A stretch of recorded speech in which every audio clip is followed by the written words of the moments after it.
Bonjour, bonsoir, chers compatriotes. Cela dépend de l'ère à laquelle vous allez nous suivre. Là, j'ai devant moi deux serviteurs de Dieu qui vivent dans la même ville de Hamilton, puisque nous sommes à Hamilton, au Canada. Je vais d'abord commencer par leur présenter, par leur demander à se présenter, et j'ai quelques questions à leur poser juste après leur présentation. Je vais commencer avec le prêtre que je vois. Oui, prêtre, si vous pouvez vous présenter à la population qui nous suit en ce moment. Je m'appelle Ambroise Tchaba, originaire du Congo, Congo-Kinshasa. Je suis au Canada depuis presque 15 ans, au moins 15 ans. Et je suis prêtre à l'église Notre-Dame du Perpétuel Secours à Hamilton, en Ontario. Voilà. Oui. Merci beaucoup. Merci, Père Ambroise. Et à côté de vous, nous avons... Oui, moi c'est Théodore Bibungu. Les amis m'appellent Théo. Je vis ici à Hamilton depuis... je suis au Canada depuis 13 ans, mais je suis à Hamilton depuis 4 ans maintenant. J'exerce le ministère apostolique, dont je suis le président de Aliento de Dios, ici au Canada et en Afrique. Merci beaucoup les deux serviteurs de Dieu. Je vais aller rapidement vous poser quelques questions. Sentez-vous libre, nous allons faire cette émission, soit en lingala ou en français, ça dépend, mais sentez-vous libre de vous exprimer selon que l'esprit vous conduit. Voilà, ma première question est celle-ci. Là, monsieur le père Ambroise, vous veniez de vous présenter comme étant prêtre d'origine congolaise. Alors, je vais demander, vous, en tant que prêtre venant du Congo démocratique, quel genre de relation avez-vous avec le pasteur qui sont des églises charismatiques ici à Hamilton? Parce que je sais que vous êtes tous serviteurs de Dieu et vous tous, vous venez d'un même pays. Est-ce que vous avez une bonne collaboration en tant que serviteurs de Dieu, étant donné que vous êtes de l'église catholique et ils sont dans des églises charismatiques? Je dois dire que je suis ici, dans la région depuis des années, et j'ai des amis, une profonde amitié avec des pasteurs d'origine congolaise, mais qui sont dans les églises dites évangéliques, des nouvelles églises. Avant, on parlait d'églises de l'éveil, mais pour lesquelles j'ai beaucoup de respect, de prime abord, pour les églises évangéliques qui se basent sur la personne de Jésus-Christ, à faire découvrir Jésus, aimer Jésus. Nous sommes des amis, mais c'est difficile que nous puissions nous retrouver au même moment en train de... Cela est déjà en train de diriger un culte, la prière. C'est difficile parce que c'est au même moment, à 10 heures pour nous autres, comme pour les autres pasteurs. Mais ce que je dois reconnaître, c'est une grande familiarité, une grande amitié avec ces pasteurs. Je le reconnais, de tout cœur. Bon, du point de vue amitié, on comprend. Mais est-ce qu'il peut arriver que vous puissiez vous mettre ensemble, par exemple, pour organiser une activité qui est liée avec la parole de Dieu, où vous tous vous mettez ensemble en tant que corps du Christ, vous étant de l'église catholique et eux étant de l'église évangélique? Je ne veux pas dire que, je veux dire que cela a déjà eu lieu à plusieurs occasions. Je vais citer le pasteur Gilbert, qui est un ami, parmi les doyens de pasteurs ici. Nous avons déjà été avec lui à l'Académie Mère Teresa, où on a présenté une conférence sur le fait d'être chrétien aujourd'hui, en tant que membre de l'église, d'une église évangélique, et puis moi, comme prêtre de l'église catholique, c'était vraiment apprécié. Mais ce n'est pas facile, parce que nous sommes à l'époque de l'écuménisme. Nous sommes appelés à être ensemble en tant que chrétiens. Pour nous autres, les catholiques, en comparaison avec les protestants, les orthodoxes, on est ensemble, mais qu'il y ait une fusion aujourd'hui, que les catholiques et les protestants ou les orthodoxes, je suis pour ne citer que ceux-là, ou ces églises-là, c'est difficile que nous puissions qu'il y ait une fusion. Mais nous nous retrouvons avec les membres, les pasteurs des églises évangéliques, à l'occasion de certaines consolations, par exemple, des trucs de deuil, et mariage, on organise, on a déjà organisé depuis, on organise des séances de prière, et puis des intercessions aussi. Imaginez-vous que le pasteur Gilbert, dans les temps, il m'a déjà invité dans son église. Puis j'ai parlé. Ah bon? Oui, il l'a déjà fait. C'est déjà beaucoup, un grand pas je suis reconnaissant. Okay. Oui, et moi-même, à un moment donné, j'avais même demandé à mon évêque, quand je venais d'arriver ici à Monseigneur-Tonos, si je pouvais aller dans une église, parce que ce sont des compatriotes. Il m'a dit, oui, vas-y, tout en gardant ton identité en tant que catholique, mais il m'avait permis pour éviter des malentendus, etc. Ah, donc c'est qu'il y a vraiment une collaboration entre le pasteur congolais qui habite dans la ville de Hamilton et le prêtre. En tout cas, ça c'est bien, c'est une très bonne nouvelle. Et je vais aller demander à l'apôtre là-bas, M. Bikougou, M. Théodore, mais bon, je me demande pourquoi au niveau de Hamilton, une seule ville, mais on se retrouve avec beaucoup d'églises évangéliques qui sont dirigées toujours par le compatriote congolais. Pourquoi cette prolifération des églises? Une bonne question, Président John. Je suis content que je suis avec le Père Ambroise devant moi, que je considère comme un grand frère, un conseiller aussi sur le plan spirituel. Ici, pour les compatriotes qui nous suivent, nous sommes à l'église catholique, dans une salle de recueillement, là où les gens peuvent venir, prendre leur temps. Même le Père Ambroise, que j'appelle toujours pasteur, n'est-ce pas? Il est pasteur, mais bon, en fait, souvent quand on se rencontre, pour moi, quand je raconte le Père Ambroise, d'abord, je ne prends pas les choses religieuses, je raconte un grand frère. Je raconte quelqu'un à qui je peux aller demander des conseils sur le plan spirituel et l'expérience dans l'œuvre du Seigneur. Ça, c'est moi, je ne l'ai pas.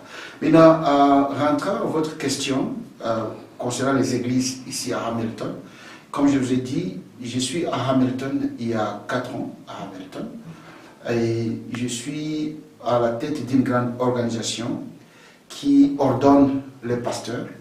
Moi-même, j'ordonne les pasteurs et je voyage à Georgia, Atlanta, pour ordonner un apôtre et 2 pasteurs là-bas, avec toute mon équipe qui vont venir d'un peu partout aux États-Unis et en Amérique latine. Il y a un pasteur aussi qui vient de la France, qui vont on sera ensemble là-bas. C'est pour dire que mon expérience à Hamilton a été un peu ratée. Comme disait le grand frère, moi je l'appelle toujours le grand frère. Exactement. comme disait le grand frère, à Hamilton, nous avons un problème que je ne peux pas cacher avec mon expérience en tant qu'un homme de Dieu, un serviteur de Dieu. Quand tu appelles serviteur, ça veut dire que tu œuvres pour quelqu'un. Tu es soumis aux ordres d'un patron. Et ce patron, c'est Jésus-Christ, qui est notre patron. Maintenant, votre question est un peu pertinente, mais je vais arriver à... Mais je pense que depuis que vous êtes à Hamilton, ça fait 4 ans, vous avez vu comment les églises se déchirent, comment les gens qui étaient ensemble, qui quittent pour aller former une autre église. Donc je pense que vous avez expérimenté cela. Je vais rentrer à l'historique de l'église à Hamilton, que je ne vais pas tout toucher. Quand je suis arrivé à Hamilton, il n'y avait qu'une seule église congolaise, l'église Bethléem. Avec pasteur Gilbert, docteur Gilbert, il est docteur aussi, professeur. Voilà. Le grand frère là, il fait l'œuvre du Seigneur, il nous a tous accueillis ici. Je suis allé chez l'église, je visitais et tout. Le problème maintenant, il y avait une vague de nos compatriotes qui sont venus de différentes places, par exemple des camps de réfugiés. Je vais le dire, sont venus des camps de réfugiés. Il y a ceux qui sont venus de l'Ouganda, les autres sont venus de Zimbabwe, ils sont venus du Kenya. Maintenant, les gens du Kenya se connaissent entre eux. Les gens de Zimbabwe se connaissent entre eux. Les gens de l'Ouganda se connaissent entre eux. Et ils parlent même la langue. Ils parlent la langue de l'Ouganda, ils parlent la langue de Zimbabwe. Maintenant, ils ont commencé un groupe de prière qui n'avait pas de nom. Qui n'avait pas de nom. À l'époque, ils étaient tous ensemble. Maintenant, arrivé maintenant au niveau de commencer une église, je crois qu'il y avait un problème de l'organisation administrative, je vais dire. Administrative d'abord, et comprendre d'abord, non, je vais rentrer. D'abord, les systèmes de l'église au Canada d'abord. C'est ça le point d'abord à comprendre. Comment l'église fonctionne ou bien comment l'église marche au Canada. C'était un. Alors, les gens ont commencé seulement en VAC, et quand ils ont commencé en VAC, la langue d'abord était un problème aussi. Alors, ils se disent, ok, nous sommes au Canada, c'est un pays multiculturel, tout le monde peut commencer dans sa langue, ce n'est pas un problème. Alors, ceux qui parlent Swahili, ils ont commencé en Swahili, mais aussi en gardant que nous sommes venus de l'Ouganda. Nous sommes venus de telle place. Alors, quand ils ont commencé, le conflit a commencé là-dedans, que moi-même, je ne comprends pas comment ça a commencé. Dans la même église, ça s'est coupé une église, et dans l'autre église qui est partie, l'autre église s'est coupée. L'église qui est restée, ça s'est coupé encore, et une personne va partir avec 6 personnes. Il commence son église. Il va partir avec 4 personnes. Il commence son église. Il va partir avec 2 personnes.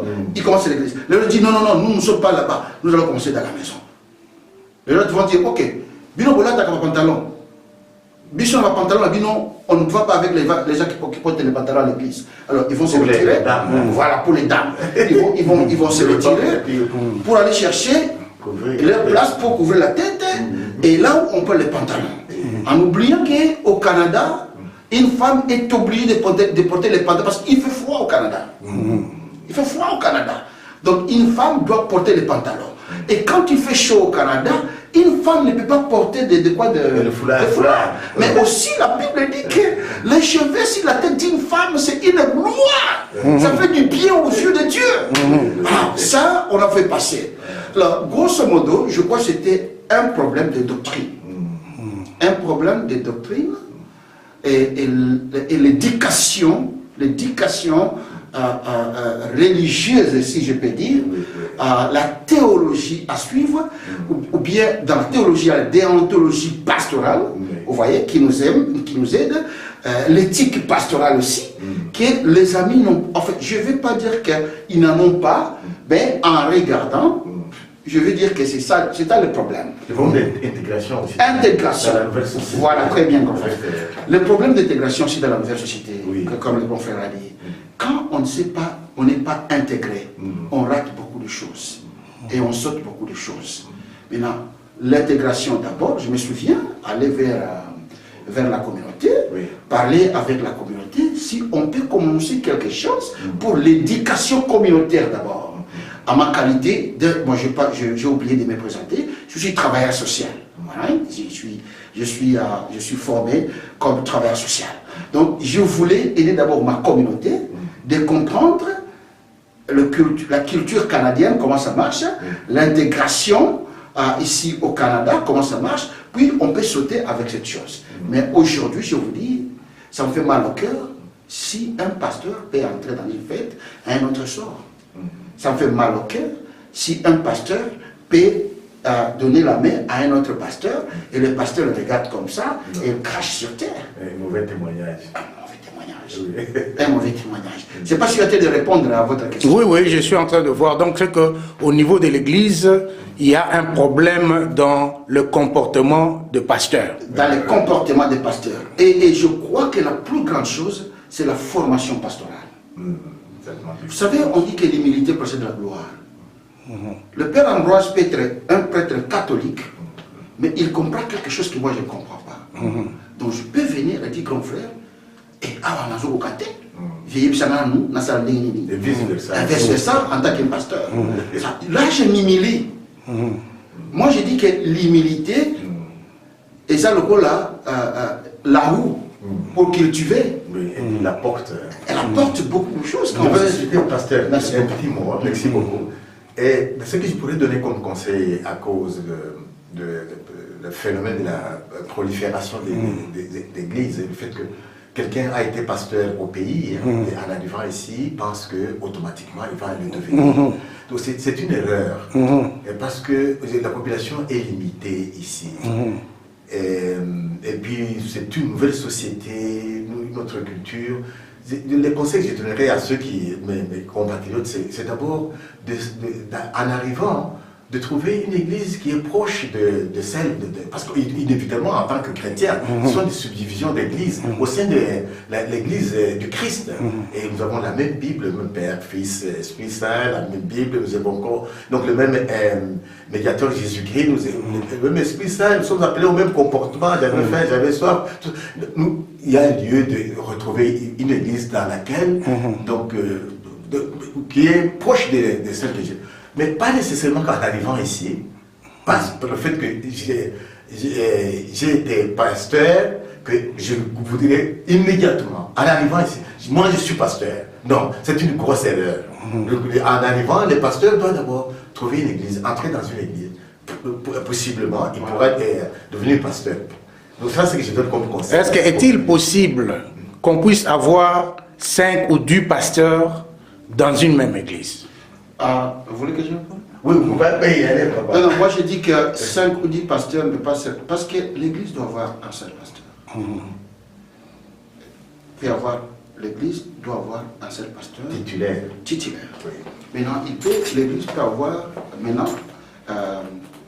les autres ici, ils sont des pasteurs, ils sont des anciens de l'église, qui sont à la tête des départements quelconques. Oui. Responsable. Voilà, responsable de cette secteur. Voilà. On ne dit pas que tu n'es pas pasteur. Maintenant, quand tu as les gens que tu conduis, par exemple, en dessous de toi, tu es un pasteur, mais dirige un département. Mais nous devons avoir un seul pasteur à l'église. Nous devons avoir beaucoup de pasteurs à l'église. Parce que quand ce pasteur-là qui dirige, par exemple aujourd'hui, il y a un père curé ici. Moi, je suis grandi à l'église catholique. C'est à l'église catholique que j'ai grandi. On avait un curé à l'église qui regardait tout. Et puis, on avait un vicaire. Vicaire, c'est son adjoint. Son adjoint. Un vicaire, son adjoint, vous voyez que je connais aussi l'histoire de l'église catholique. Oui. C'est d'abord, il y a donc les curés qui... Voilà, c'est ça l'église. Moi, j'ai grandi à l'église baptiste. J'ai commencé par chanter d'abord à la chorale. Et puis, je suis monté à la chorale des Grands.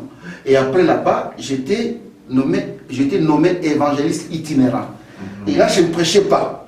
Donc, mon travail était d'aller à l'extérieur, prêcher dans les marchés, amener les gens à l'église.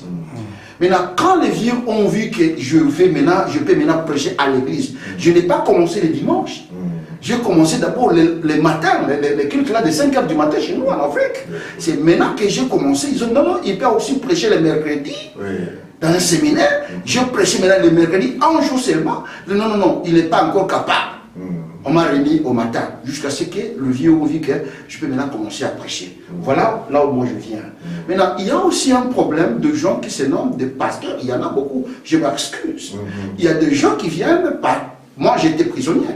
Quelqu'un dans la prison, à l'église, il a beaucoup de problèmes. Il commence à prier, et après la prison, il devient pasteur. Non, moi je n'accepte pas ce genre de pasteur. Donc le problème, c'est que nous avons aussi un problème sérieux de gens qui s'improvisent pasteurs. Je n'ai pas fini. Il y a quelqu'un qui fuit son pays. Il va par exemple à Uganda, un peu partout là. Il souffre beaucoup dans le camp des réfugiés. Il commence une église dans le camp des réfugiés. Mais ce monsieur-là n'est pas pasteur. Donc, il y a des gens qui font maintenant des églises comme un moyen pour survivre. Un moyen pour survivre. Maintenant, quand ces gens-là vont arriver ici, ils vont combattre les vrais pasteurs dans l'église. Et c'est ce que nous sommes en train de vivre aujourd'hui. Aujourd'hui, nous avons un banc de gens, et moi je me demande, que Dieu me pardonne, si tout le monde qui vient des camps des réfugiés sont des pasteurs. C'est ce que je vis. Tout le monde qui vient de Kampala, il est pasteur. Tout le monde qui vient de Zimbabwe, il est pasteur. Tout le monde qui vient de Kenya, il est pasteur. Vous voyez? Non, vous comprenez ce que je suis en train de dire? Et je le dis à cœur ouvert pour que les amis l'écoutent en paix. Mais quand vous entrez à l'église, cette personne-là n'a pas d'éthique pastorale, pardon. Oui. Cette personne n'a pas de déontologie pastorale. Pas de formation. Même l'homme éthique, comment un pasteur doit se tenir sur la chaîne, il n'en a même pas. Vous voyez? Maintenant, ces gens-là sont en train de faire injurier la communauté congolaise. Et ce n'est pas seulement ici. Ils sont un peu partout là où nous passons comme un apôtre. Je passe dans des églises et je vois les gens. Je dis, nous sommes où? Qu'est-ce que nous faisons?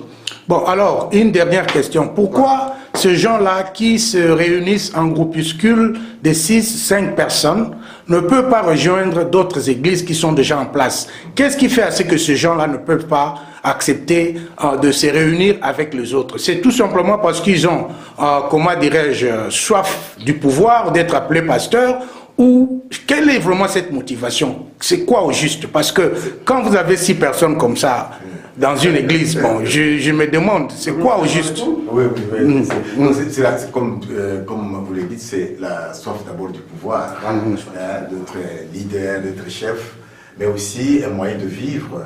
Donc on dit, vous faites partie dans les temps avant que je vienne ici. Le savoir-vivre. Le pain de vie, quelqu'un qui comment vivre. Mais ça ne devrait pas être ainsi. Allons vers. Je voudrais donner peut-être un conseil aux pasteurs.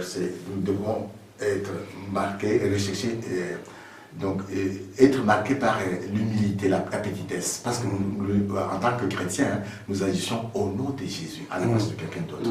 Que les Christ nous mettent plus d'humilité, la petitesse, pour reconnaître dans l'autre, et puis reconnaître ce que j'ai, ce que je peux donner aux autres, et non pas prétendre ce que donc moi-même je prétends avoir ou être.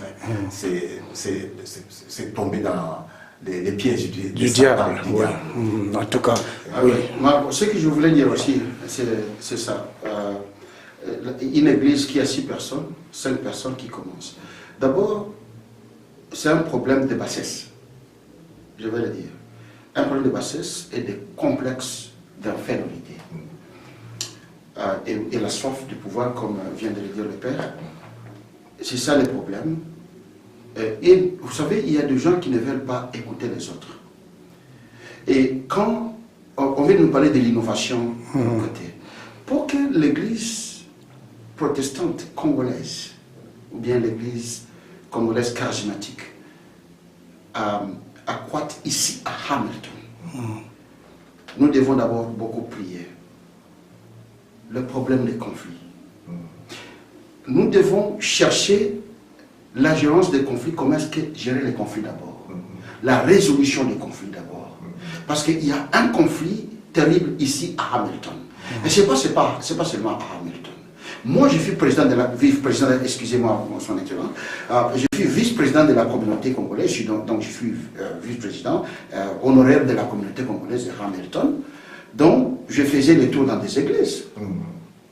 Mais tu vas rentrer dans une église, tu dis, mais ici, je suis à l'église, ou bien je suis dans un bain de boxeurs.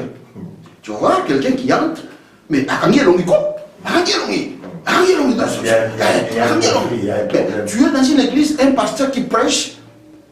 Bon, les gens quittent l'église parce que les pasteurs avaient parlé des téléphones, les pasteurs avaient parlé de quelque chose, il ne faut pas prendre les téléphones à l'église. Non, ils quittent l'église.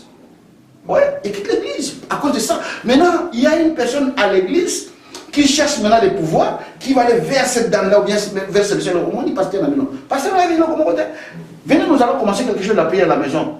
Tu vas dire non, moi je suis à la maison, je suis en train de prier à la maison. Le lendemain, vous allez, nous avons une salle quelque part en train de faire ma querelle. Oui.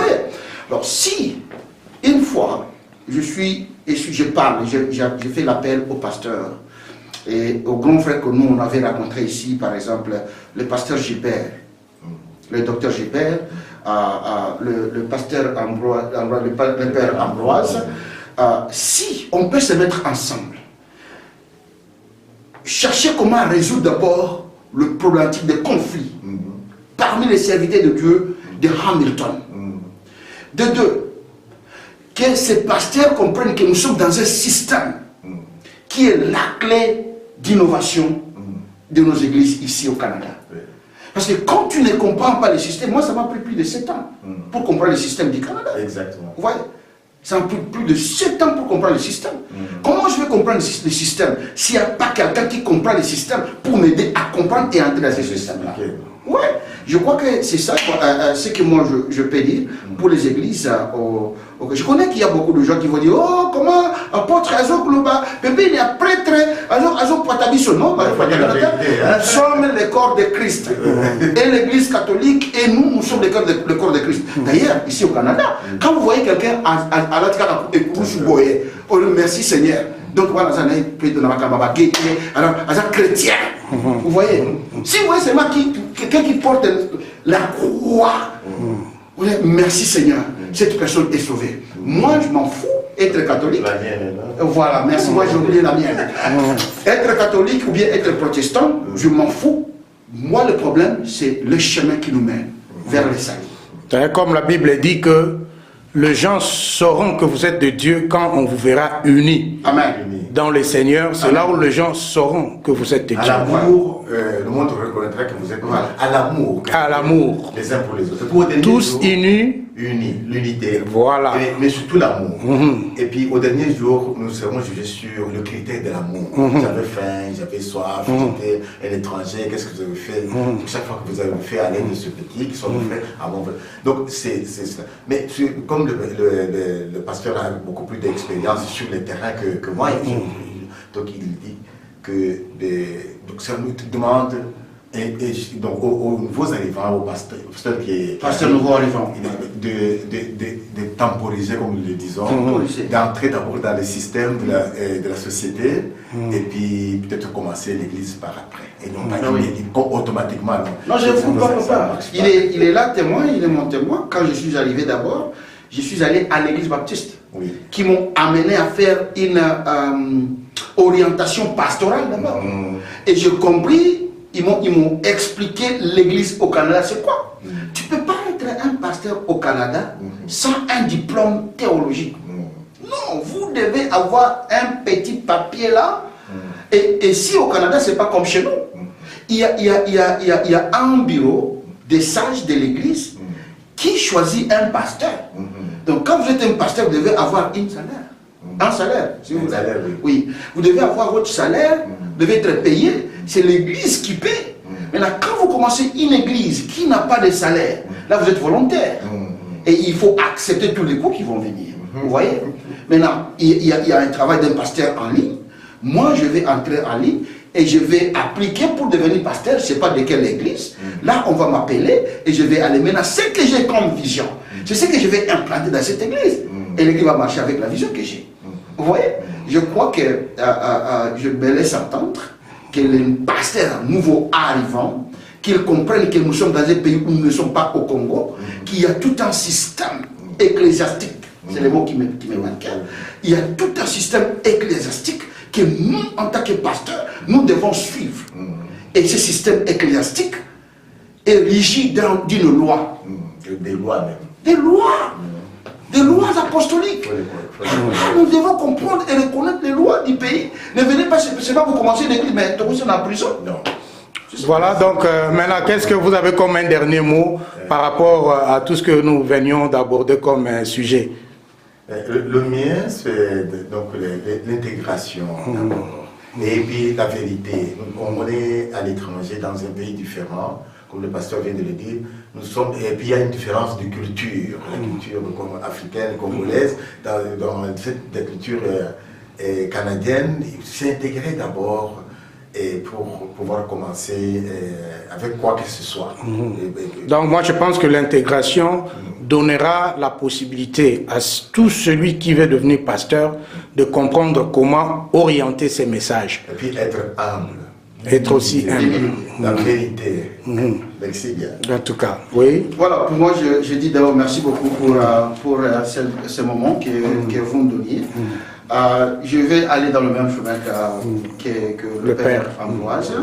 Donc je vais demander, je l'ai dit encore, je vais demander à mes collègues pasteurs l'humilité d'abord. La culture d'attendre d'abord. Savoir attendre son temps, digérer son temps d'abord avant de commencer une église. Ça fera une bonne chose. D'aider, éduquer notre peuple. D'abord, si le peuple est éduqué, les peuples seront mieux intégrés dans un pays. Je crois que c'est ce que j'avais à dire à mes amis et je vous salue beaucoup. Que Dieu vous bénisse. Merci beaucoup, on se voit prochainement et surtout inscrivez-vous beaucoup sur Tokundola TV et merci encore une fois de plus, on se revoit prochainement. Non, je n'ai pas profité. Je n'ai pas encore fini. Oui. Non, aujourd'hui nous sommes les 9, franchement. Nous sommes les 9 et hier c'était la journée de la femme. Je vais profiter de cette occasion pour dire merci beaucoup à nos mamans. Je vais commencer par nos mamans de Hamilton, beaucoup de Milolo. Je vais aller dans nos maisons, nos enfants, nos filles. Merci beaucoup pour beaucoup de sacrifices que vous continuez à faire pour notre communauté et pour nos maisons respectives. Que Dieu vous bénisse les mamans. En tout cas, merci le maman, encore une fois, le femme. Bonne fête, il y a ba maman, il y a ba assi. Nzambe apambola bino peska bozali tokutani mbana sima. Bye bye. Bye.